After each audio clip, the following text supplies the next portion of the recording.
Hello there. Once again, this is Anton from Anton Will Obey. Thank you for stopping by the collection room. Today we're looking at some comic books. Still got a little bit of a cold, but I really wanted to make a video today. So today we're looking at Femforce Up-Close. This is towards the end of the series. I think I don't have too many. This is all of my have. It's 9 through 11. And then I have a Femforce Night of the Demon one-shot I was going to take a look at. And I noticed these are normally like kind of a falling down, more one-shot type stories, but I noticed this one is an odd size, and I always pointed out when I come across these in Femforce issues that they did variate in size quite a bit. It's a little bit wider, as you can see, but it's shorter, and they kind of just they just did what they could sometimes, and sometimes their issues were smaller, sometimes they were thicker, sometimes they were thinner. Anything they had to do to keep the book going, published, putting it out, that's what they did. And these are color, so that's good. This would be, let's see, looking for a year here, 1994. That was an excellent year. And some of these, I'm pretty sure these are all, I can't remember if these are all original stories or if some of these have been reprinted from other issues where they just highlighted a single character. But most of these, when they say up close, it's like Spotlight. It's like Avengers Spotlight. We're really just following one character's story arc. And so you got a wide cast here to choose from. And this would have been a prime time for the company. As you can see, if they're being published in color, things are going well. They're probably doing better financially than times when they're black and white, just because you know it costs more to print in color, and they weren't always able to do color. It was just some stuff they couldn't afford at times, but they always did their best to keep the book going, and I really respect that. I do prefer the book in color, and I forgot to even look who pencils Mark Allen. Mark Allen does a fantastic job on these. But no, I respect that the company tries so hard to keep stuff going. And even though the black and white stuff looks great, I do greatly prefer the color. I just love the pop of a color story, which is funny because when it comes to like photography, I definitely prefer black and white. So it's kind of weird. I love reality in black and white, but if it's a comic book, anything like that, I prefer color. So that guy is gross looking.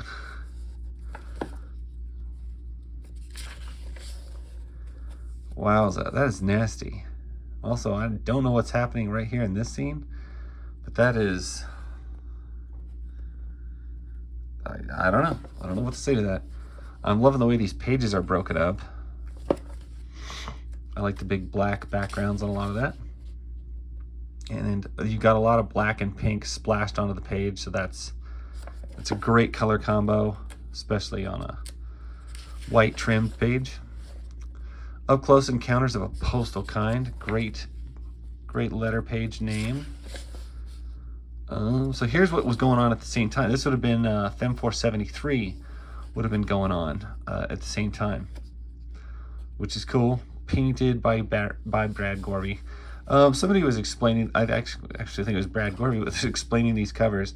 They went through an airbrush typed phase where they would do a different kind of cover for the books, and they came out looking very different than most things. It was kind of a typical drawing, but then it had this like highlighted, painted type look to it, and they really stand out in the series. You know, it's not just a flat colorful animation page, but something different.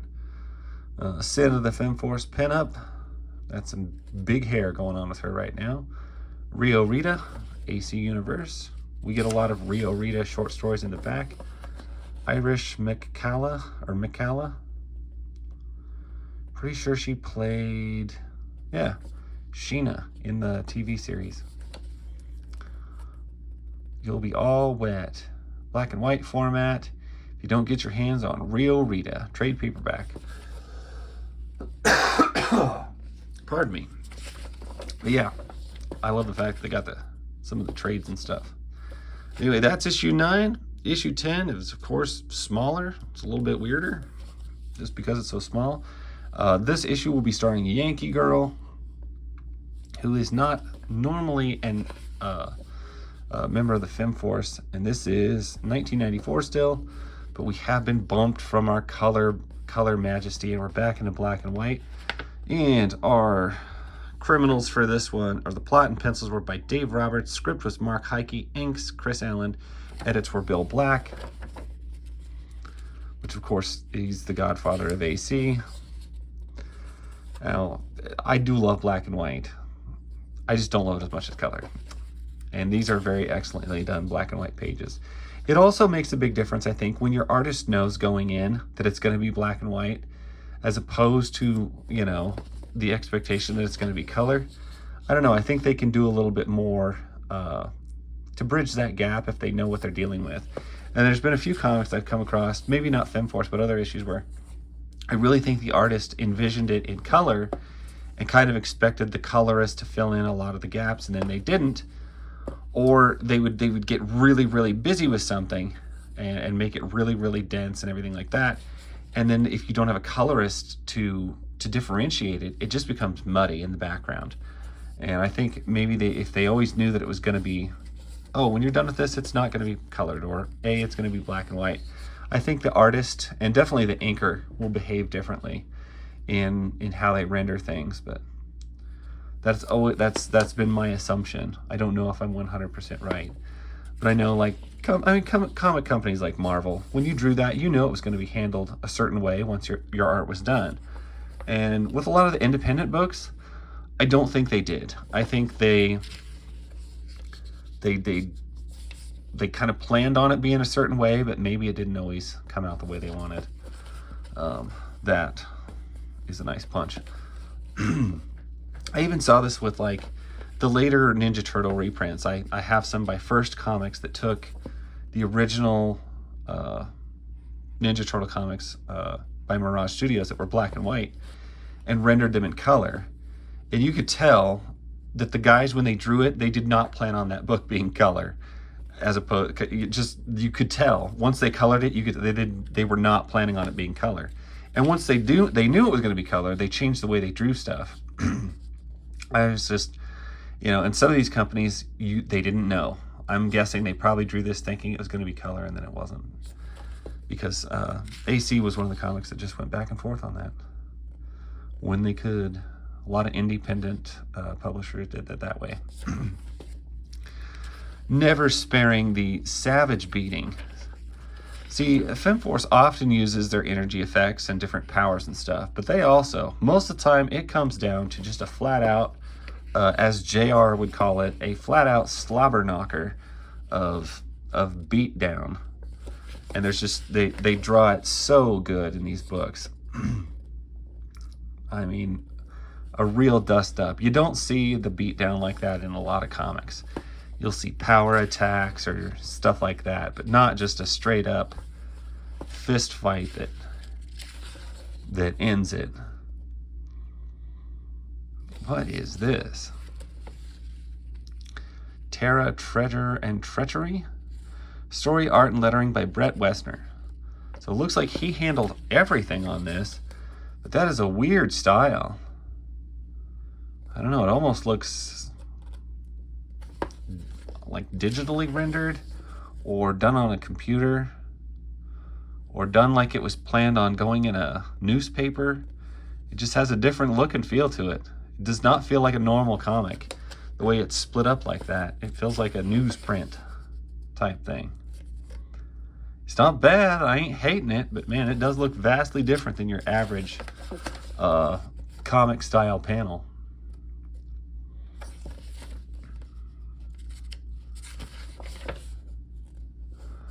More Terra Tales every month in Femforce. And we got, of course, this is one of the gooeyest, grossest covers ever being advertised there. They're getting ready for Femforce 77 versus Aqua. And horror house, which I don't have too many of those, if any at all. Anyway, issue 11, it looks like this is a Night Vale issue. And what is our year? We're still in 1994. We're back to black and white. Bill Black is the manuscripts. Artwork is Dick Ayers, Bill Black, and Mark Heike. Pardon me. Yeah, it's been a rough week, guys. I've just been sick. That's why I haven't put out as much content as I normally do. It's just been busy, and I've been sick at the same time. This is a little bit light to me, actually. This, I feel like, could have been either printed or inked darker, and maybe that's not showing up on the camera as much. I'm looking around the camera a lot of this, and it's like, well, you know, it looks just kind of grayish and faded, not the sharp black and white that I would expect from most black and white books. I feel like maybe, I don't think it's age, I think it just wasn't done as sharply as I'm used to some of this stuff being done.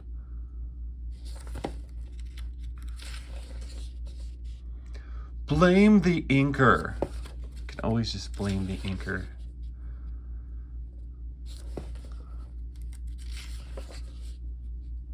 Otherwise, it looks like a pretty substantial Terra story, or Night Vale story, where she is, you know, in her Night Vale persona as opposed to the Blue Bulleteer, and we're doing some El Magico stuff. Night Vale and the Swamp Demon. Mark Heike, Bill Anderson. We're going to blame you, Bill, if this one's the same way. Letters, Bill Neville. Colors, Rebecca Black. Edits, Bill Black. Actually, this looks a little sharper to my eye than the last series did. So, you're not in trouble now. Nicely done pages. Got demon creatures coming out. Always gotta deal with it when that happens. Shattered shard pages. Always a sure sign things are not going well. When your pages start looking like this, reality's giving you problems. It's kind of like the way it goes. But that does wrap us up. And let's see, there's your back issues available. There is Femforce fan Mary Caps as Night Vale. Just a fan who submitted a picture. Does look pretty much like Night Vale, I'll give her that. She did a good job on her costume. For this being 94, you know, cosplay was not a big common thing near as much as it is now. So that's pretty cool. And I'm less familiar with this. I'm not sure what this is. This is a one-shot. AC does a lot of one-shots that I don't understand, that I've never heard of. So this is Femforce, Night of the Demon, Terror Stalks, Night Vale Sin, Stardust Terra, and She-Cat on All Hallows Eve. It is black and white, and it is from, looks like 1990. And our plot here is by Ed Staffers, Mark Heike on the script, John Nadow on the pencils, Mark Heike on inks, letters, Rick Levins, editor-in-chief, is Bill Black. And looks like she is making a mess with that pumpkin. And I'm already digging this. The color and everything on these pages, this is fantastic. Like, this looks really good. The shading that they did, the art style, it looks very cluttered, but also not so cluttered that you can't like make everything out clearly and good. I like it. I'm getting like chick track vibes right here, just FYI. It doesn't smell like a chick track, so we're probably good.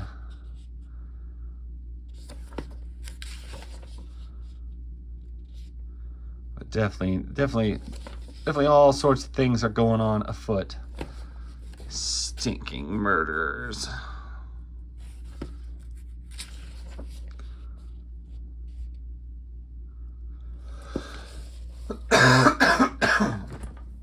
Oh, yes, I'm dying. It's okay.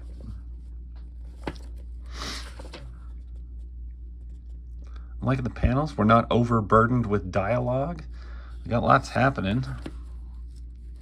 And I don't know, for a black and white, like this is coming off really, what's the word? Crisp, intelligible, like easy to differentiate.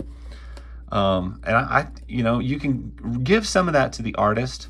But when it comes to black and whites, and you got this like, the depth perception all comes out right, and you got like depth and back and forth and things like that. A lot of that you got to hand to the inker for shading correctly to give that its depth and its gravity that it needs. And sometimes with black and white, it is hard to do that. And I love it when they do it well. Black and white can be done really good. It can be done really poorly. And a lot of it is just a matter of shading and realizing, you know, wherever your artist needs to put the shading, and then wherever your inker needs to go back over and give it that depth. And all of this is looking really, really good. Like this is about as good as black and white goes. This is another thing I love when you're just stuck with black and white. Give us a slightly gray background. It really pulls your characters to the front. And then, like you can tell, she's got a lot more definition on her than her. That's the way to do it. Bring that up. And that's all in your inker. Your inker is doing that. And it's fantastic because it gives you some depth in a place where sometimes it's very difficult to have depth just due to the color and the way it's done. If you go too heavy on your backgrounds, like too dark in the inks, then it all looks the same depth, and it's terrible. Secret Files of Dr. Drew, Stalker of the Unknown. What kind of a name is that? You're the Stalker of the Unknown? I think that's the name that just means everything else that was good that was taken. This looks definitely like a reprint because this is old art style.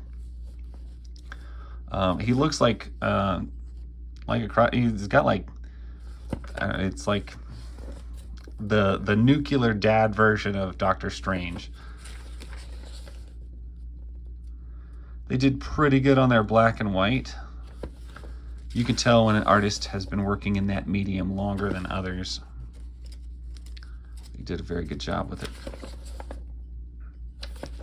These are reasonably good, but they do look a little bit flat. AC Comic back issues, and that is to the cover. Well, there you go, guys. That is a video with some AC Comics in it. I love me some AC Comics, and I appreciate you guys watching. I always do. If you're into more Femforce or looking for more Femforce comics, look through my channel. I've got a couple of playlists of them and plenty of content on the AC Comics in general. It's one of my favorite comic companies out there. Thank you for watching, and that is pretty much all I've got. That is my story, and I will catch you guys later. Bye.